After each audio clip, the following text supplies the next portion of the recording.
entrepreneurship that had nothing to do with our small businesses, people abiding law and living very honest life, they are being less preferred in this bailout game. Again, this is a revival of the 2009 TARP, because New York and California always wants to secure the put out money on behalf of the gigantic mega corporates that would eventually sustain their local community. Because of this type of power game, no one would actually, guarantee that small-sized businesses can have equal opportunity in times of difficulty like this. They would never even actually extend their credit. They cannot even take out loans backed by government with the lowest interest rates. As long as they would operate their business to hire more people in the community, then this type of honest discourse would be blocked because of the very oppressive, tyrannical behavior from two bi-coastal states. That's a disastrous. Let's go to Richard Rogers with WRDW out of Augusta, Georgia. Good evening from Augusta. Thanks very much. Let's talk about cybersecurity. It's a very big deal for Georgia and certainly for Augusta, too. It is strong here. We know it has a national impact. But there are concerns about hacking and outside interference from foreign governments, businesses being held hostage by ransomware attacks. How would you make sure the U.S. has the strongest cyber defense possible? Mr. Ossoff, 115 to you. Well, this is really about the cybersecurity. So this is a really big deal in Augusta, Georgia, too. Recent days we actually experienced many of gigantic institutions like hospitals or global corporations that are actually being besieged by the ransomware that would actually demand huge ransom money in return to have their control back. Otherwise, this entire system would experience a significant standstill. They would actually face a paralysis, right? The cybersecurity would be the great agenda concerning everywhere, including Augusta, Georgia. So, how would you actually guarantee the United States to stay ahead of the game in this cybersecurity area? Especially the foreign agencies using trolls or hacking maneuvers, they would like to constantly get into the system of our institutions and our networks or our corporates. And how would you actually maintain that they're not likely to be attacked by this foreign spy hackers who might really want to conduct espionage, or who might want to steal very valuable information by taking hostage of our networks operated by the global corporations or fundamental institutions or health organizations? How would you actually guarantee that? And in a broader term, is there any type of a vision to keep the United States stay on top in the realm of cybersecurity? What type of suggestion would you like to provide us to make sure there would be no more hacking, and also to stay in the game by being the leader or leading voice in cybersecurity?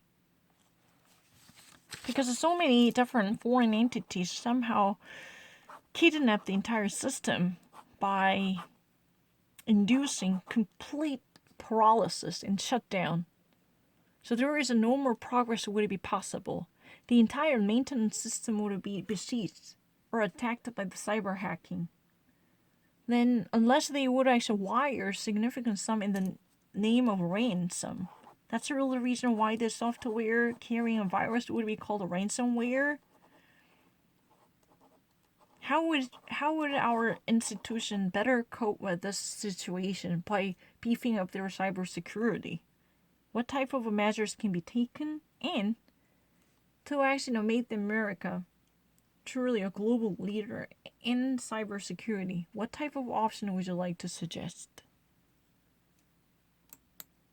Well, this is a vital issue, and particularly with elections upcoming, there is widespread and understandable concern about whether or not our infrastructure, our country's technical infrastructure, is resilient enough. We face significant cyber threats from abroad and also from non-state actors. And we need to take every step necessary to ensure that the United States government, vital federal agencies, state governments, and American enterprise are not vulnerable to intrusion by foreign intelligence services, foreign governments, or hackers. It's absolutely essential. Mr. Perdue? I mean, this is really a bit vague, to tell the truth. He acknowledges the very serious importance, especially concerning the election, because there had been numerous hackers who actually wanted to use various advances of technology to induce a disorder in chaos in our system, right? That has been notified of before this election. And concerning the election, the technical infrastructure really demands such an utmost security assurance in order to guarantee there will be no more foreign agents who might really want to infiltrate into the system by conducting their espionage act or spying activity. That's really true. So there should be a massive discussion on beefing up cybersecurity so the United States, state governments and the vital agencies and the different health organizations or school institutions, they should be better prepared from the foreign intrusion or invasion using a network. There should be a mass regular checkup in order to guarantee there will be no broken link. There would be the weakest part of the link. That would actually open the door to mass cyber attack. Because the United States, given its geopolitical importance, there had been always foreign agencies or hacking entities who would like to have a control over the system, either driven by the monetary benefits or national security agendas. They wanted to steal the information pivotal to national security based upon the intel community, or they wanted to make money out of this type of stealing. Whatever reason, even in Georgia, there are numerous attacks that might actually come from outside the state, or even internal. Hacking could be thinkable, but this is menial so far. So there should be a massive protection by increasing the amount of money invested in the cybersecurity area. So more of election organizations would be better controlled, and there should be much improvement in the technological and technical infrastructure that would actually build up on a firewall, which could crack down on the expansion of the hackings in the case of a ransomware attacks. So every vital important federal governmental agencies as well as the state governments, they should all create a proper security measures to better tackle this issue. And the health organizations and the global corporations or any type of enterprises which might actually face this type of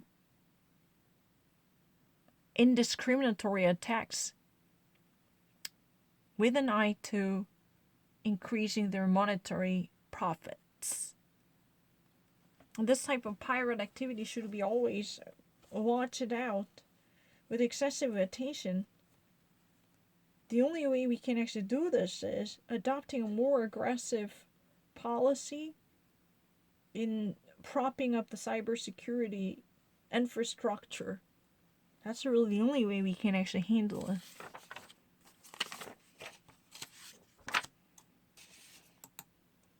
Wow, that was the shortest answer yet. We're talking about the military. Go figure that.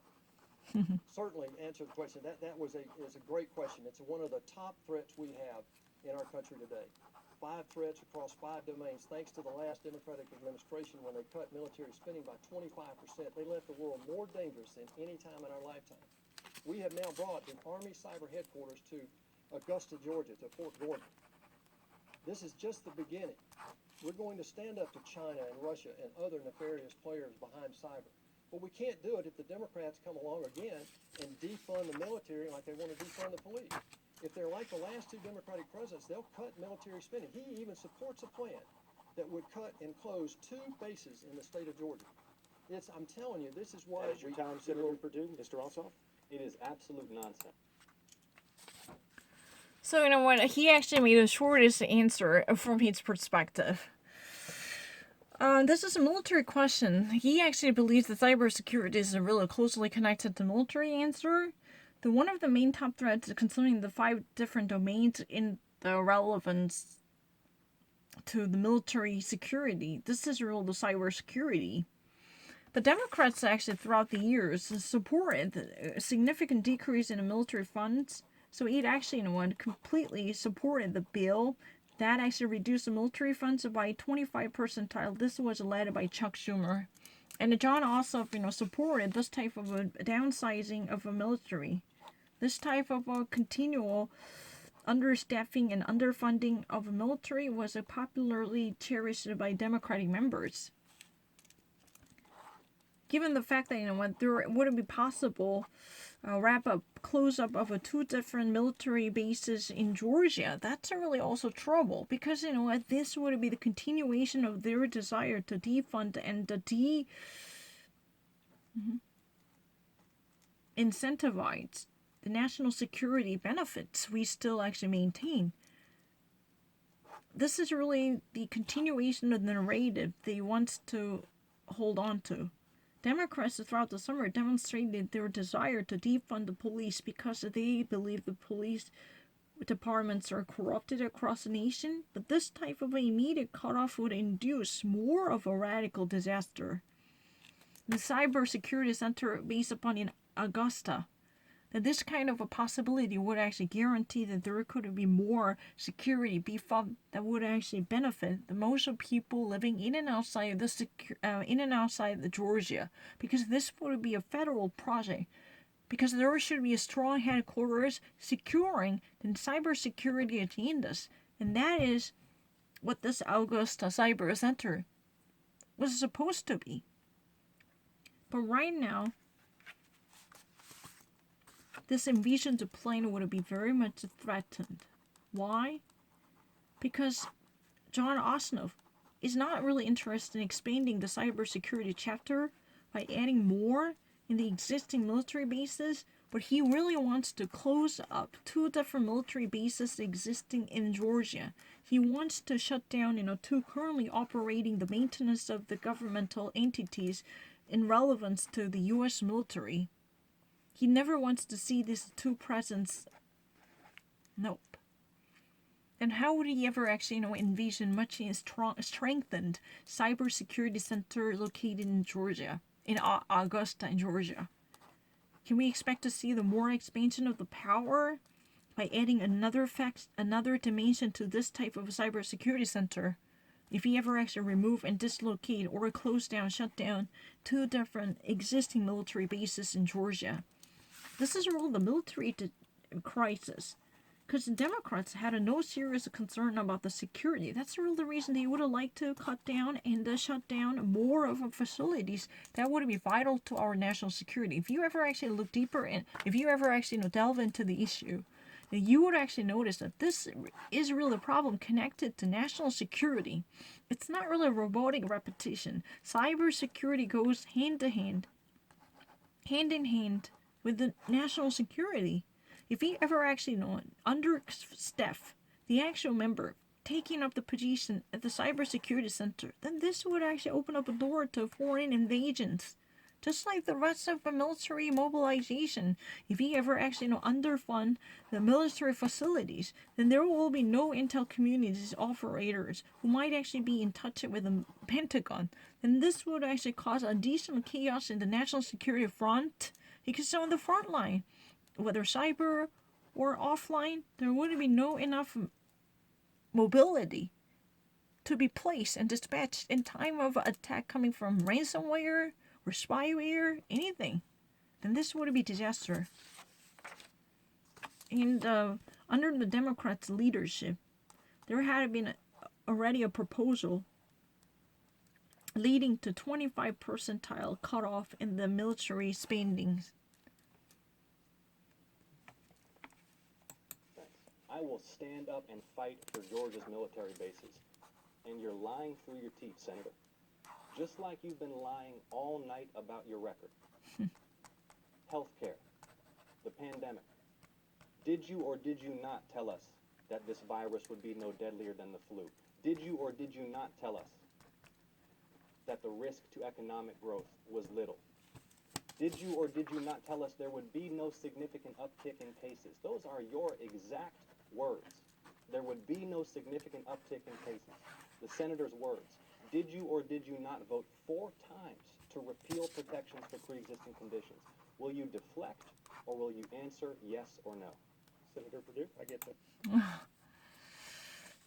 This is a very contested debate, right? Joe Ossoff defied this type of recognition. He never actually said that he would have liked to close up 2 different military bases located in Georgia. He actually says that he would have liked to fight for these existence. He has zero interest in having these bases in Georgia closed. Just like, what, he's been lying through the teeth all night long. That means he's been a bold liar. He's been actually, spreading the tissue of lies. He's been pathetically deceiving his records by saying something bogus and nonsensical, right? That's exactly what he did all night long. He said that once upon a time, technically earlier this year, he said that this coronavirus would be no deadlier than flu. This is exact words coming from his mouth. He said that there would be no immediate uptick in the cases, and there would be no serious risk to economic circumstances and economic growth. That's what he said. His initial estimation of the coronavirus was deadly wrong, but he would never actually accept the responsibility. He would never own up to his past gaffe or mistakes or misjudgments, however you name it. This actually leadership failure caused a serious commotion as well as a dysfunction in Georgia, because the leader who's been actually representing the people of Georgia in the U.S. Congress said that this earlier, especially in the early phase and stage of the coronavirus, he said that there will be no significant uptick in the coronavirus cases. And this would be no deadlier than a regular influenza like flu, and this would never actually pose a serious risk to economic growth. And he actually lied throughout the entire night about his health care. He said that he never actually voted for the repeal of the pre-existing conditions protections on behalf of the people who would like to sign up for insurance despite their medical history. That was a total lie. The independent fact checker clearly defied his understanding, because there are indications citing with this record saying that he actually indeed was a senator for health insurance companies and insurance carriers by voting for the so-called PROTECT Act. This PROTECT Act was indeed the opposite of the protections that were supposed to be there to champion the consumer rights and protections. Because the PROTECT Act was basically opening up a door by leaving everything to the imagination of insurance carriers, so they can actually take liberties with interpreting the every little clause included in the initial contract and insurance policy. So in time of emergency, the major insurance company always penetrate into the wiggle room. They can always take leeway by manipulating the fine printed clause or any disputable conditions in the policy. That would be one of the cited reasons why so many insured who regularly pay their premiums would be declined when they ask for compensations and indemnification. They thought that this was a day of compensation.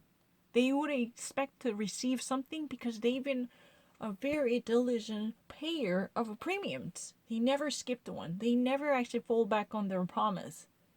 Then, at the end of the day, this cashy day, the day of judgment, they've been actually denied because there was one single line that could be ambiguous, that could be subject to 2 different interpretations.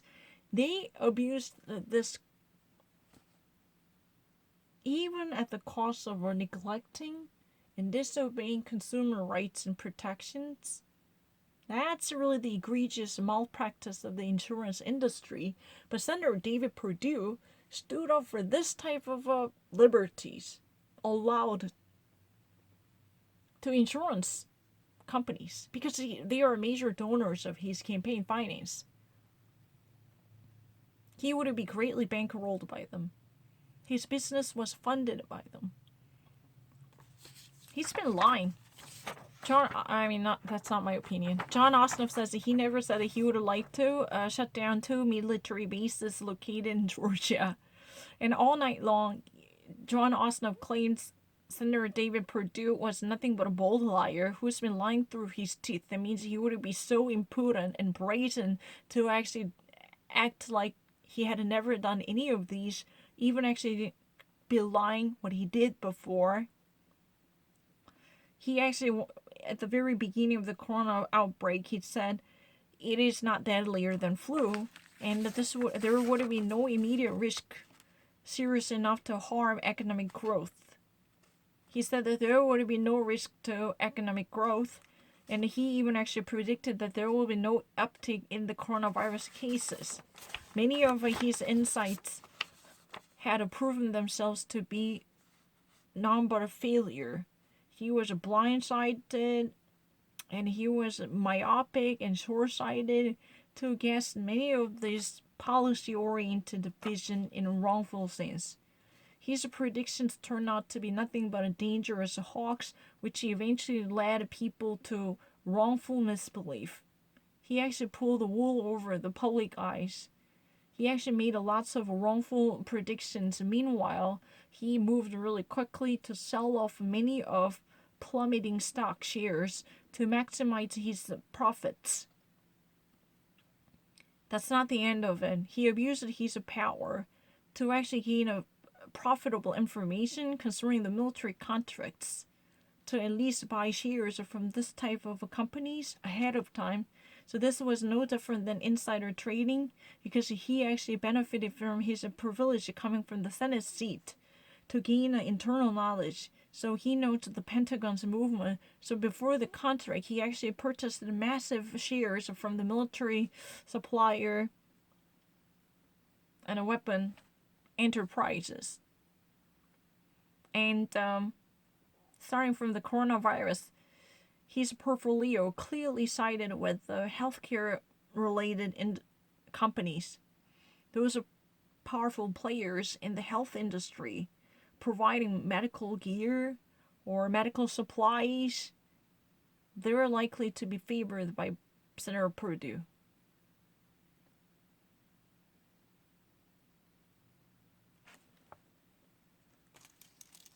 Even though he actually claimed that he was exonerated from the Securities Exchange Commission and the federal government, there was no more serious indictment concerning his investment.